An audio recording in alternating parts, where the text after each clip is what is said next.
Caitlin returned to Iowa for jersey retirement, and the Hawkeyes put on a show. Iowa City, Iowa, the greatest Hawkeye of them all, had her No. 22 jersey hoisted to the rafters forever, and the ceremony almost became a footnote to the game that preceded it. With Caitlin Clark and her family sitting 11 rows from the floor, the Iowa women's basketball team channeled her competitive drive in a raucous environment and upset No. 4 USC 76-69. It was a signature victory for first-year head coach Jan Jensen, and that it took place with Clark in attendance for the first time since her record-breaking run provided the confluence to a glorious afternoon for those wearing black and gold. As the final seconds ticked off the clock, the victory polka blared from the Iowa pep band, and students stormed the court in a single-file fashion because of the heavy security presence. They celebrated for about 5 minutes before the public address announcer urged them to scurry off the floor to start Clark's celebration. So off they hustled in a straight line, but it wasn't quick enough to escape several more pleas. That juxtaposition fits the day filled with celebrations tied together, but completely separate from one another. But what is unmistakable is how Clark changed the game at Iowa, and how the program continues to reap those rewards. Clark's personal stamp on Iowa's record book includes an NC double, a record 3,951 career points, 2 national championship game appearances, 3 Big Ten titles, and a pair of Consensus Player of the Year honors. Her run was unprecedented, and it was fitting that her jersey retirement took place on 2-2. Clark's Iowa legacy stretches far beyond her 4-year surge on the floor. From how the community continues to celebrate women's basketball to the relentless home court advantage on display Sunday, Clark's Iowa story didn't end last April when the WNBA's Indiana Fever drafted her No. 1 overall. The Iowa women's basketball story didn't conclude when the most beloved collection of players in school history, who became so recognizable that fans referred to them by their first names: Caitlin, Kate, Martin, Gabby, Marshall, Molly Davis, graduated.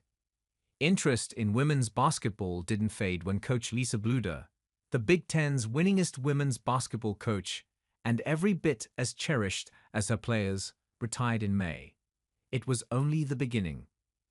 With No. 4 USC and superstar Juju Watkins in tow, hundreds of fans stood outside of Carver Hawkeye Arena nearly 3 hours before tip-off.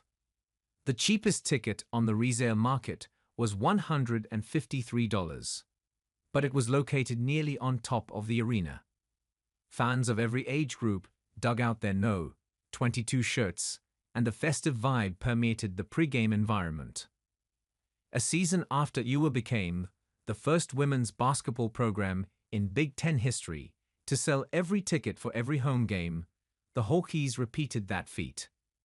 Despite an inconsistent year compared to its recent success, the environment Sunday was every bit as electric as what took place in Clark's final season. "We've been put in a lot of good atmospheres," USC coach Lindsay Gottlieb said. "This is the first time like everyone was in their seat with 10 minutes to go before the game. I was really impressed. And it was loud. Consistently loud."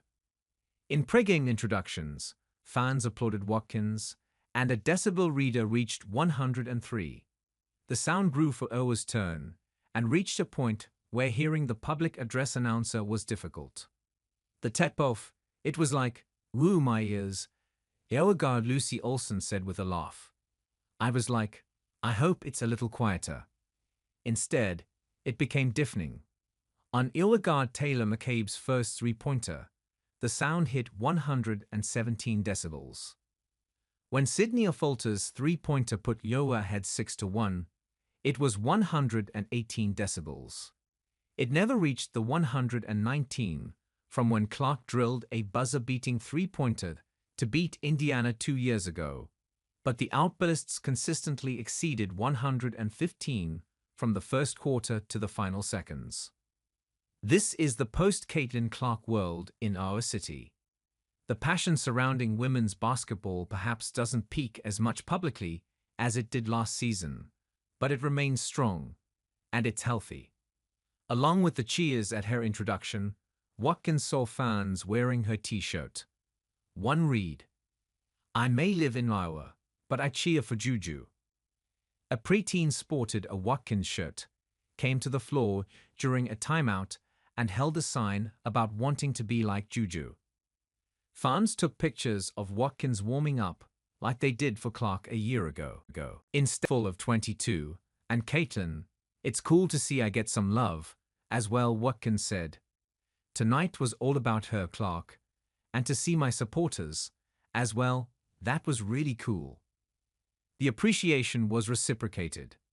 As Clark stood with her family at midcourt, USC players and coaches sat on their bench minutes after their loss and watched highlights of Clark's greatest moments at Iowa.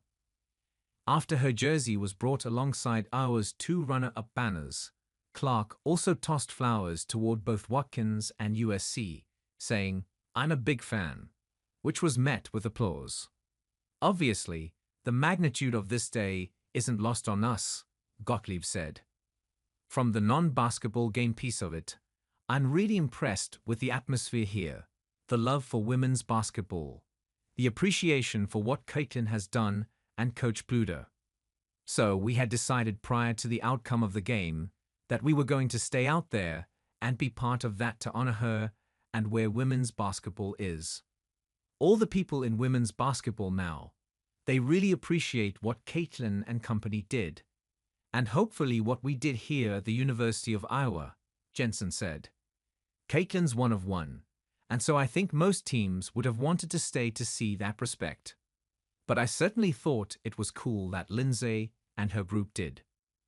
This is a sport where Michigan's players bought Clark a gift last year, when she broke the women's basketball scoring record. Purdue coach Katie Gould's hand-delivered flowers to Iowa staff last month after former player and radio announcer Jamie K.V. Lang died from cancer at age 41. The residuals of the Caitlin Clark effect have been fierce competition on the floor with admiration, respect, and humanity off it.